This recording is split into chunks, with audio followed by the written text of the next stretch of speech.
This is Season 3 of The Score, the Team Roping Journal's regular podcast, where the team roping world talks. We've told the stories of some of the greatest cowboys, horses, and moments in the sport, and we're so far from done. In 2020, we'll bring you more of what you've come to expect, like interviews with the best cowboys and cowgirls we know, and we'll dive even deeper into subjects you care about. Look for more audio editions of the Team Roping Journal stories you might have missed in print, and learn about the great horses shaping the sport and great challenges facing our industry. All this and more in 2020. I'm Chelsea Schaefer. Hey everyone, welcome to this week's episode of The Score. Today's show is with two-time NFR heeler Shay Carroll, originally from La Junta, Colorado. Shay's an interesting guy. He's an all-around hand who's shown up in a short-brimmed custom hat to bulldog at places like the Cinch Timed Event Championships. And he's a switch ender who took a few years off of heeling to spin some steers. And now he's a horseman who shows quarter horses for the elite breeders at DT Horses. Shay's last trip to the finals was in 2016, and this year he's teaming up with World Champion Levi Simpson. We're going to cover a lot of ground in this interview. Today's episode is brought to you by ManaPro. At ManaPro, they believe in nurturing life. Since 1985, ManaPro has been committed to providing high-quality, wholesome feeds, supplements, and treats to your horses at every stage of their lives. Their passion is happy, healthy pets, and they're your trusted partners just for that.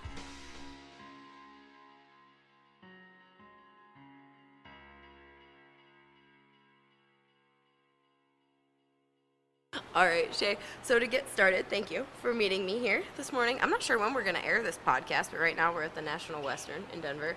Is this your first rodeo of the year, or did you go to Odessa? We went to Odessa. How was it? I got a leg on the first one. Levi did a good job. And then the second one, we were 4-2 and split 4th, 5th, 6th. So this is your second rodeo with Levi, or did you guys go last? We ended last year, like the last, 8 rodeos. Mm-hmm. So how did you get to know Levi? I've actually tried to been roping with him for probably maybe 6 or 7 years. When I come out of high school, we talked about going to Canada, and it's just never really worked. And then last year, we kind of just got paired up because of circumstances, and we were both super happy with how that happened. So. Mm-hmm. Very cool.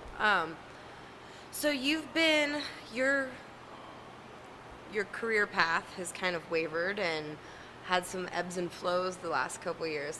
Give me a little summary of what you've been doing since your last trip to the finals. And that was 2016? Yeah, I made the finals in 2016, and I heeled that winter, and then I wanted to try the heading out because I thought there was probably a little more horsemanship involved in the heading, and that was a huge learning curve. The first year I did pretty good, but I ruined all my head horses. So then the second year they were all toasted and fried. Did you cripple them or fry them, or what happened? No, they just ducked and not run and not score. Mm-hmm. And it was a huge learning curve, probably the best thing I've ever done.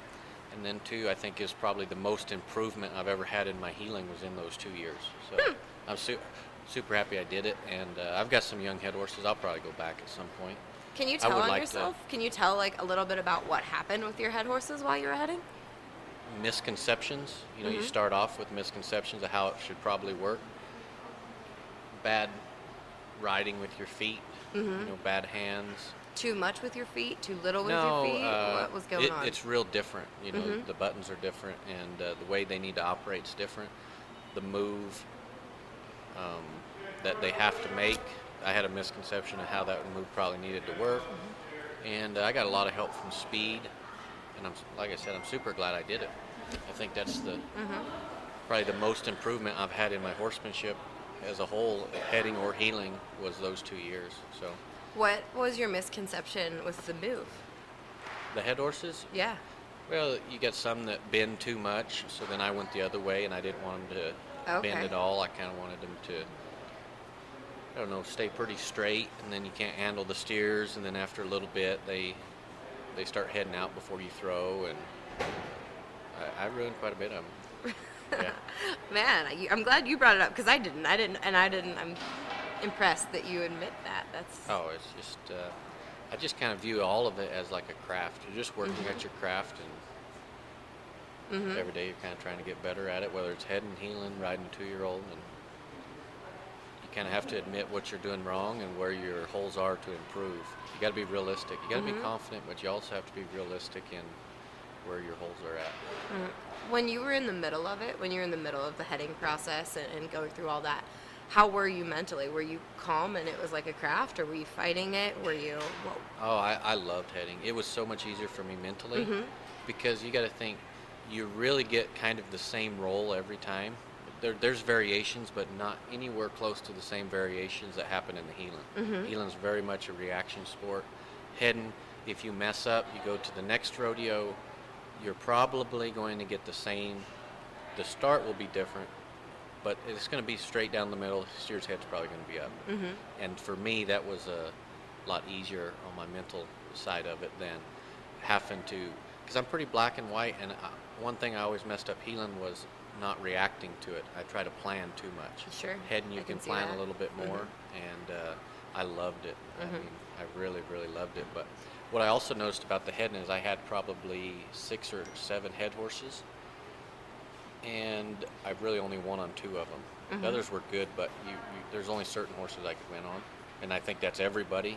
You know, you find horses you can win on, and once they were done, it was just game over for the heading. What was the old bay that you had? Jim Dandy. Jim Dandy. And that was the horse Trevor won the world on? Yeah, so I love Jim Dandy. He taught me so much about the heading. No, Turtle won the world on him. Turtle won the world on him. Richard E. Guerin won head horse of the BFI on him. Yeah. And a lot of people had thought he was done. You know, he wouldn't score and he wouldn't run. I got him for very, very cheap, and he wouldn't score, wouldn't run for me originally either. I actually bought him, and I went to the George Strait like 3 days later, and I had someone come up to me and they said, "Don't ride that horse, he'll just duck." And I'm like, well, shoot, you know, I just bought him. And he was good there, but what I ended up doing, he wouldn't score and wouldn't run for me. What I ended up doing is I went back all the way to the Richard E. Guerin's wife. I figured out how she rode him and how she trained him. And the way I ended up getting him to work was I used like a little gag with a real high curb strap.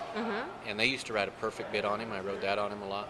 But I never made him in the practice pen. I went to like jerseys, and I let him just walk out and trot up to the jersey, and I do that 8-10 times, and I go to the rodeo. He would score and he'd run. He'd do it. That's awesome. Yeah, and me and him were buddies. I love that horse.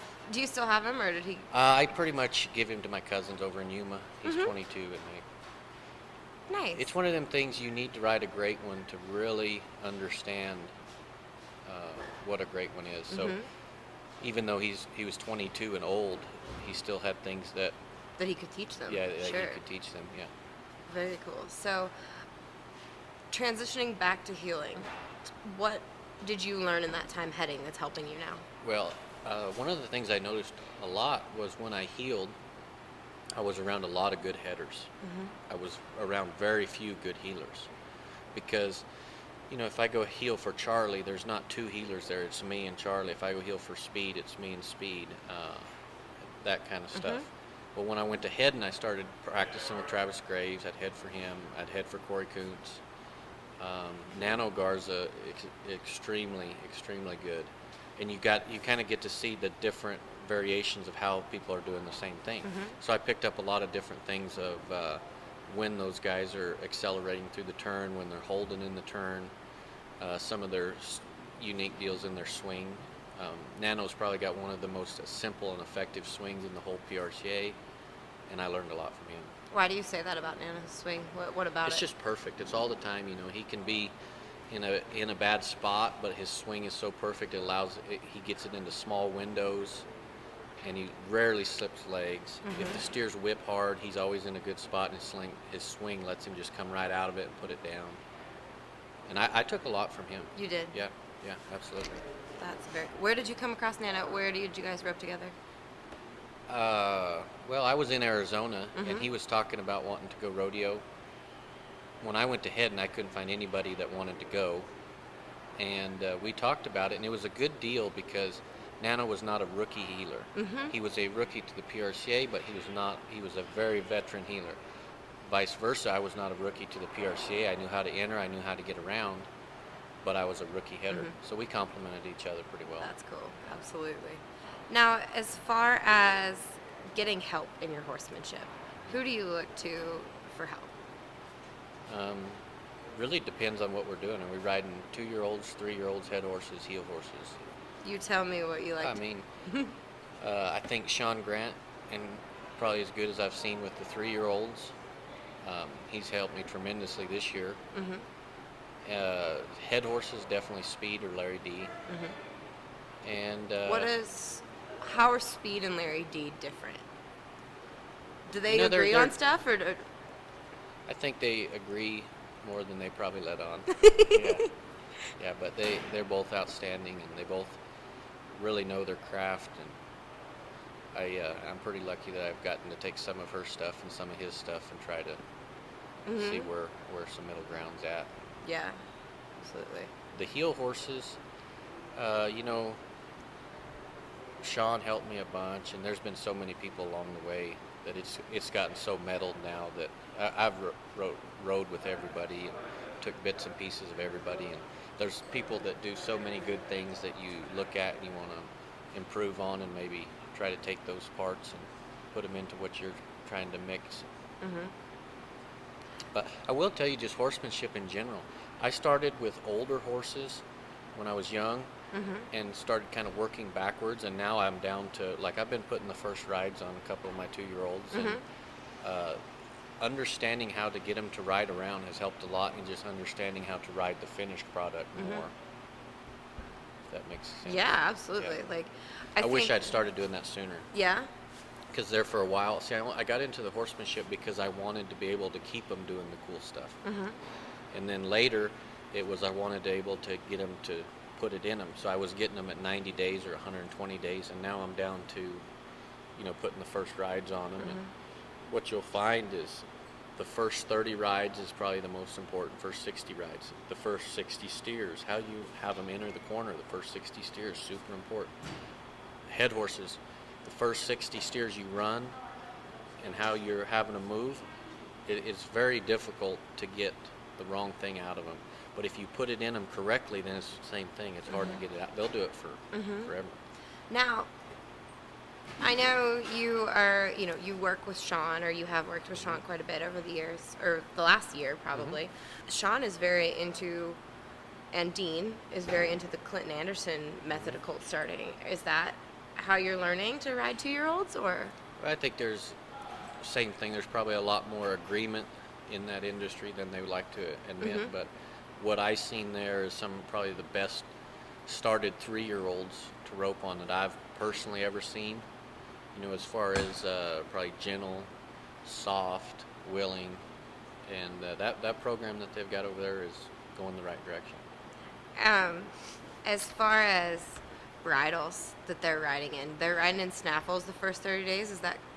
No. But tell me how. Yeah, tell me the bit evolution there. They've really followed the Clinton Anderson method, where they just cruise around the first couple. I mean, tons of groundwork, but when they first get on them, they're just in a loping halter. They hold on to the saddle horn, and they just kick them around. And they go to the corner, they click to them, whip them kind of on the butt, and go, go, go. What will end up happening is about 5 rides into it, the horse won't want to go anymore. The whole idea is getting the horse to where you're pushing the horse from the very beginning and never having to pull. You're not wasting your breakaway, and I like that idea. I like that too. Yeah. I never had horses over there pull on you. Very cool. Very cool. Now, as far as the horse show side of things, how do you feel about it this far into when did you start showing in the AQHA, and how are you feeling about the experience so far? I haven't showed very much in the AQHA. I've just showed my own. I wanted to go test it out, so I just took my own horses, and I went to Fort Worth a couple times, like probably the last 4 years. I've done well with my own horses, and then the fraternity come along, and I really like that. I think that's the way it needs to go. I think they're judging the horses correctly. I think it's really good for the industry, and I'm real excited about that. I've got some good client horses. I've got some good horses that are my own, and hopefully that just kind of keeps taking off, because I think it's good for the industry, and we're gonna need that. Well, I'm not sure when this podcast is going to come out, like I said, but for our March issue, we're doing a breeder's guide, and I just talked to John and Kay Coltharp, who own Bet. He's a freckled cat. And they also said, known as Answer, yeah. Answer. They said wonderful things about you and your relationship with that horse. Yeah, that's an outstanding horse. Rhett Baker did an amazing job getting him broke and taking him to the snaffle bit. By the time I got on him, very simple to ride, very simple to rope on, just kind of point him to the cow. I've got a 3C performance horse that is 3 coming 4 that I'm super excited about. I'm already just turned 4. I'm already started her on steers, and she's going to be super flashy. But I own her mom. I got her mom from them, and she has a colt here coming maybe 14 days, and then I'll rebreed it to Answer.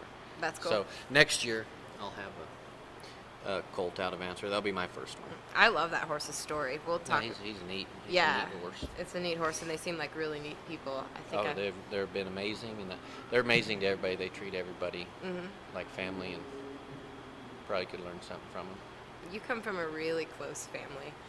Talk about how kind of getting out into the industry and the broader industry as a whole has been in your experience. Like, how have you navigated the politics of team roping, the culture of team roping, rodeo lifestyle, all of it? What are your thoughts this many years in? That's a big question. I know, that is a big question. I worded it terribly. I hope you can. No, like I said earlier, I think it is. I went through different phases of what I've thought about the industry and where it's going and whatnot, but where I'm at now is I've pretty much, in my opinion, I have a connection or a relationship with most of the people in the industry, whether we're close or not, but we have a positive relationship. And then now it's just working on your craft every day and being humble enough to ask those people for help. And it seems that once they understand that, or they realize that, they're very willing to help you. And I just feel like the older I get, the more I realize the less I know. It's just, I feel like the first 2 years I made the NFR, it was probably just on a little bit of, you're so confident and you don't really know what you're doing. And I wish I could probably get some of that back, but I think this is the right way to go. So. When I first met you, I think, was it the college finals? You won the college finals twice, correct? Just once? Yeah. Okay, it was the first year then that you won, or the only year you won the college finals. Yeah. That I first met you. What were you going to school for? Business marketing. And you have your degree. Any plans, or are you using business marketing in day-to-day life? Any plans to? I started out trying to, and I didn't really like it. I didn't enjoy it. I didn't like it. And where I'm at now is obviously I pulled off social media and stuff just because I don't think it's it's good for companies and stuff, but I don't think it's in the best interest for normal people. Your mental health and stuff like that, it's just not good for I don't think. So now I guess what I'm trying to do is, if you just represent yourself correctly and you know everybody in the industry already, and you treat them right, and you can market yourself that way, if that makes sense. I mean, I think Jake and Clay kind of got somewhere without social media at Yeah, some point. yeah. So I think, yeah. Yeah, that's kind of. Do you like teaching schools? It really depends on. I get excited about it, but then depending on the kind of students you run into, there's a wide variety of students, and as you put them on, you'll kind of get to able where you can identify why those people are there very early in the school, and then kind of gravitate towards the ones that are there truly to learn. Those are the ones there's people there that are they're just there to chat. There's people there that are just to say they went to your school. There's people that just want you to tell them how good their horse is. But there's a very small group of people that come that truly want to get better. I love helping those, and those people we usually end up making long-term connections. And I don't mind looking at videos all day long for them, because same thing, if they're working at their craft, whatever, if they're a 3 or an 8, I love helping those people. We're going to take a break from this interview to talk about Cetal M, the joint health supplement. Champions, colleagues, and personal trainers. Whatever role they play, they're an important part of our lives. And as much as we count on them, they count on us all the more. Cinch Joint Supplements for Horses is a new approach to joint health, powered by omega-5 fatty acids, which helps maintain healthy joints by reducing inflammation and promoting positive immune response. Cinch uses an optimal blend of plant-derived cetyl myristoyate, glucosamine, and MSM for superior results. Visit scorejointhealth.com for your $10 off coupon. For tough rides and long hauls, they're here to make your horses' lives the best they can be. ManaPro, nurturing life. Remember, it's scorejointhealth.com for a $10 off coupon.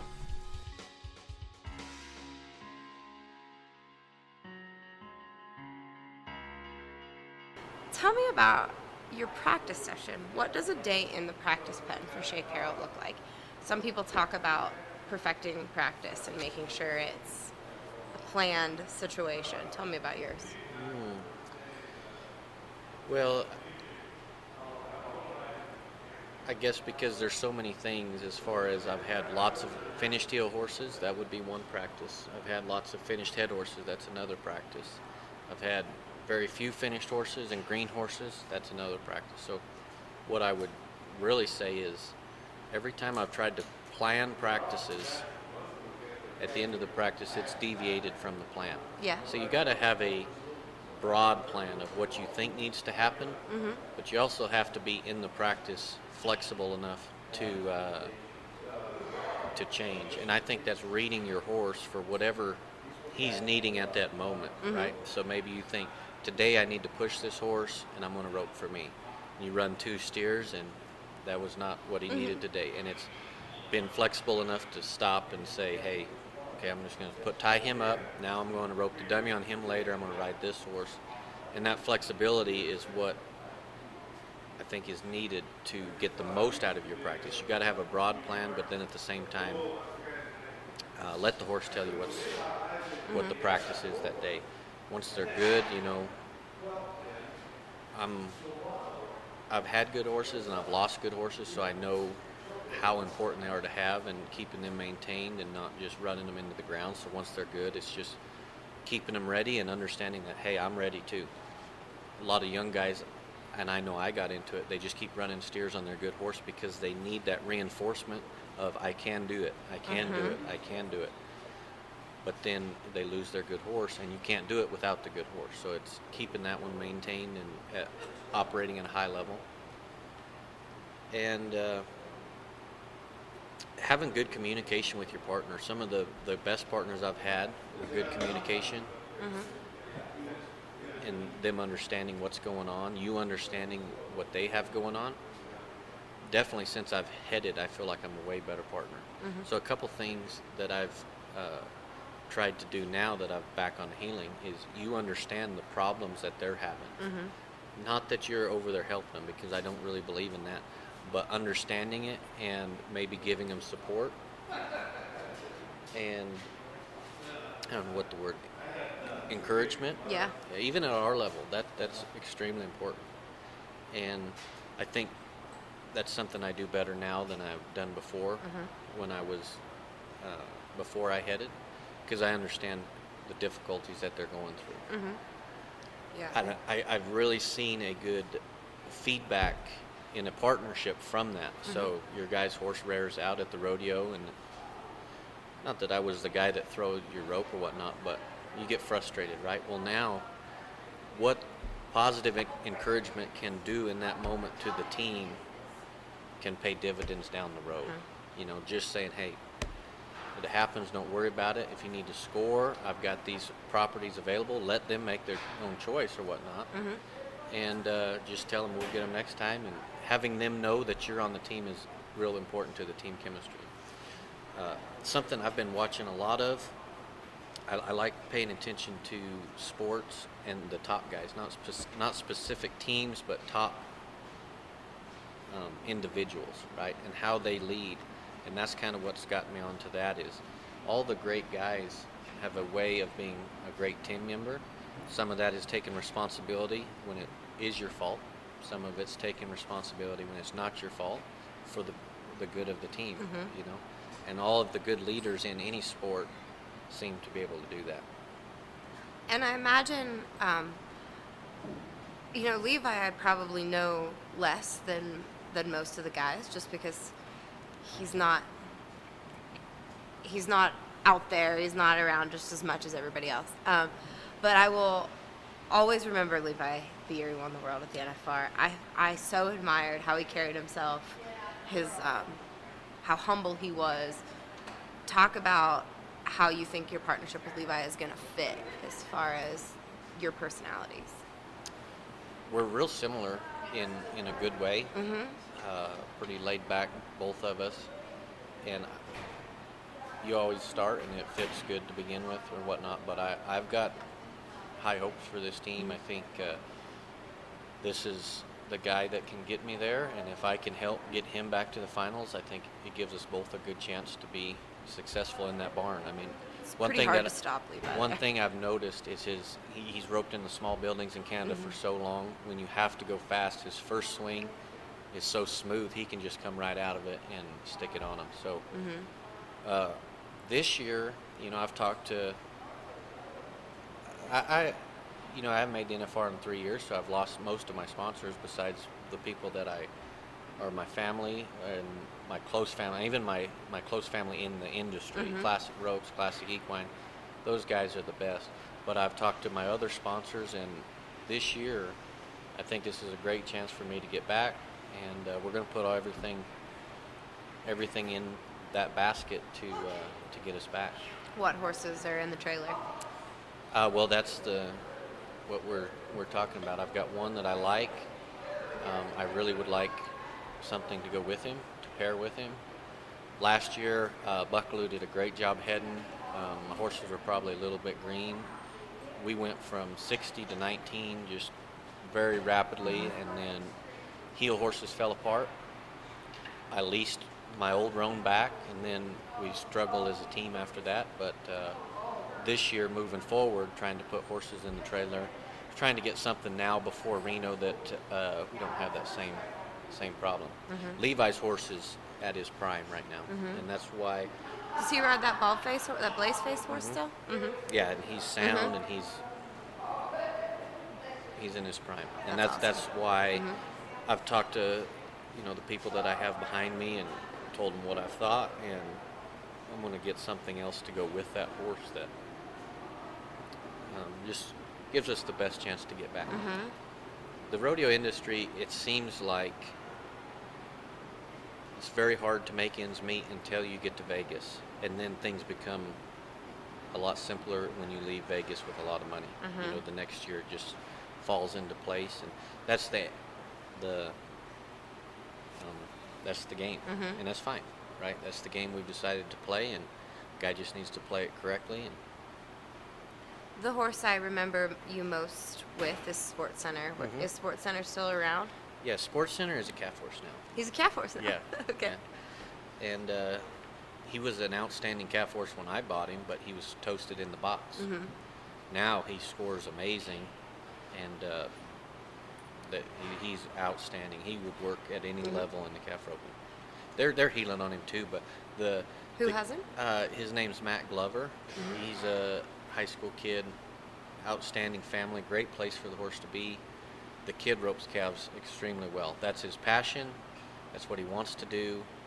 He's got great calf horses, and it just so happens that they bought a heel horse and he fits right in with the calf horses. And he still heels on him too, but he's good. Pretty outstanding calf horse. And no timed event for you this year? No. First year I went, I still have back problems from the first year. I'm not a very good bulldogger, and it kind of came to a point. I don't know if it's just age. I'm not even that old, but you have to decide what you are. I feel like what I am and what I like to do. I like to head, I like to heel, and I like to ride colts. And if I mess my back up, none of that's going to happen. And it's bad enough now where if I'll ride a couple rough horses, I got to go to the chiropractor. So I want to go help. I love the timed event. It's a great event. Awesome to watch guys do different things, and I want to help the guys that win. So this year I'm going to help Terrio. I think he's got a great chance to win. I don't have a second guy, but I'm going to head and heel for him, and I might pick up somebody but it's an event that I want to stay a part of. I want to go watch. I think it's over the top of the Hort Dog this year, but Oh, it is. Dang it. it's an event that I really. They've got team ropings every day. So. I remember when the first list came out that had you on it for the timed event, I said something to Troy. I was like, Shay Carroll's going to do the timed event. And my husband was like, well, yeah, he's like meant for it. And I didn't realize that. Well, I started bulldog in my junior year of high school for that reason. Mm-hmm. That's what I was going to do. Then I started calf roping in the PRCA in 2016 for that reason, because I kept trying to get in. And I don't know where I forgot how to bulldog and do not want to get off. It's not really that. I'm not very good anyway, but I do not like to get off. It was here's a funny story. A lot of great bulldoggers were willing to help me. So there was Hunter Cure. When Hunter was helping me, there was at least maybe 5 NFR guys there that day helping me. I run by and then I go to Jason Thomas's house to bulldog, and I run by the first 12, and these guys are giving me so much trouble, and they're like, "Are you scared to get off?" And I'm like, "Yeah, I'm terrified." And I don't remember that when I was a junior, senior in high school. I bulldogged in college, but I don't like to get off. And I don't know. Every day you're working on your rope horses to be bridled up and just loping around and gentle and slowing down, and then I you just get on a bulldogging horse and like an O-ring. I don't like getting off. I get it. So it's just something I need to not need to work on. You don't need to work on it ever again, right? Last year I wanted to draw out. I really did, for that reason. And when it got time, I thought it was too late, and I thought it was be inconsiderate to the people at the timed event, because it was too late to replace him. And then I have a young kid that I help, and he's like 11 or 12.